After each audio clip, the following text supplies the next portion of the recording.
Good morning. You listen to FloorDaily.net, and I'm Kemp Harr. I'm at the HD show in Las Vegas, and I'm in the Interface Hospitality space with Charley Knight, the Vice President. Charley, how you doing? Doing very well, Kemp. Thanks. How are you?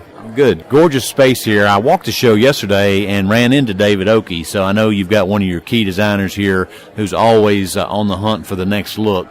It looks like you've got a nice blend of LVT and modular carpet.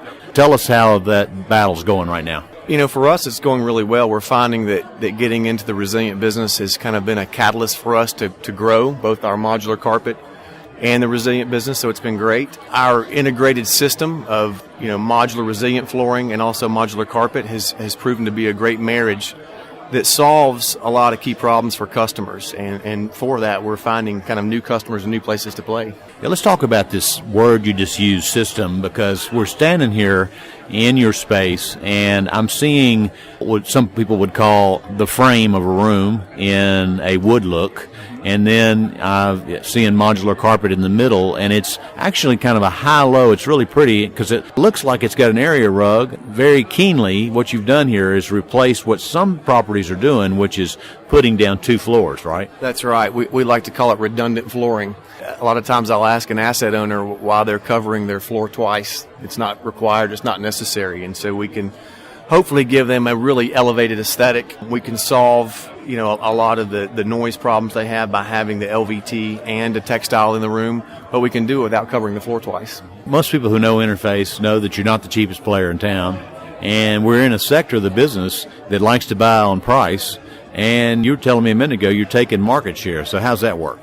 Well, I think at the end of the day, Kemp, what we try to do is we try to find places in the market and understand unique problems that Interface can solve using our systems approach.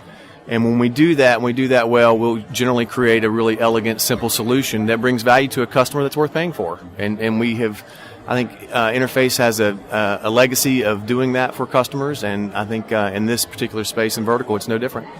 So let's talk. Interface obviously plays mostly in the commercial market. You obviously have your floor business that crosses over. As you look at the vertical sectors in commercial, this is really the only one with a lot of life, isn't it? Well, this one's still really strong. I mean, it's still going great guns. If you listen to a lot of the panel discussions out there throughout the year, there's still a lot of cautious optimism out there because the business is good. Demand continues to outpace supply and the supply that's coming on.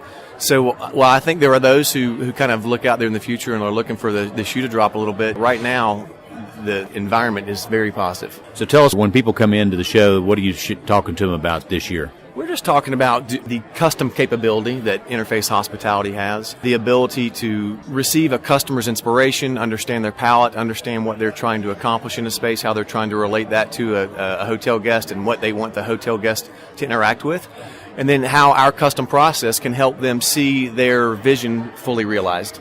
I wish this was video so I could show folks, but you have in one area a lot of high-low texture and a very striking product that's classic Interface along the lines of biophilia. And then you also have some planks of modular tile that look like standard cut tile, but it's really striking because of the tonal differences that you're doing. So you really are showing a lot of capability here.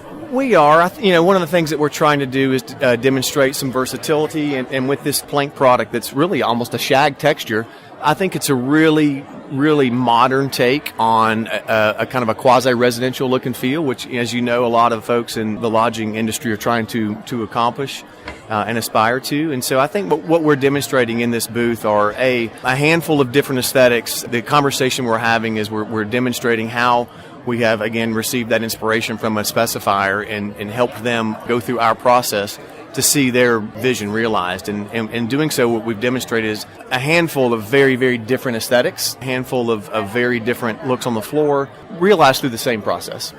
All right. This show, HD Expo, this BD&Y show as well, how does this show compare, and how does this show compare over last year? We've been really pleased so far this year at HD. I think our location is great. We've had a lot of really wonderful conversations. And it feels like I say that every year, but the truth is that our business has grown. We've been able to earn a lot of really meaningful customer relationships that keep coming back over and over again, and that continues to grow. We've had a lot of those conversations this week, so it's great. I think when you compare HD to BD&Y, just kind of a different thing. You know, the East Coast show, it's probably a little easier to manage. Because you have so many of the large hotel companies based on the East Coast, you tend to have a little bit of a different attendance. If you look at the demographic or the profile of the people who are attending, a little bit different than HD versus BDNY, but both are very worthwhile. Obviously, we show up at both, and we try to put our best foot forward at both, and we're really pleased to be here this week. It's been well worth our time. Well, my compliments to your space here. It's really kind of catchy and should work well for you. Again, been talking to Charley Knight, the Vice President of Hospitality with Interface, and you've been listening to Kemp Harr and FloorDaily.net.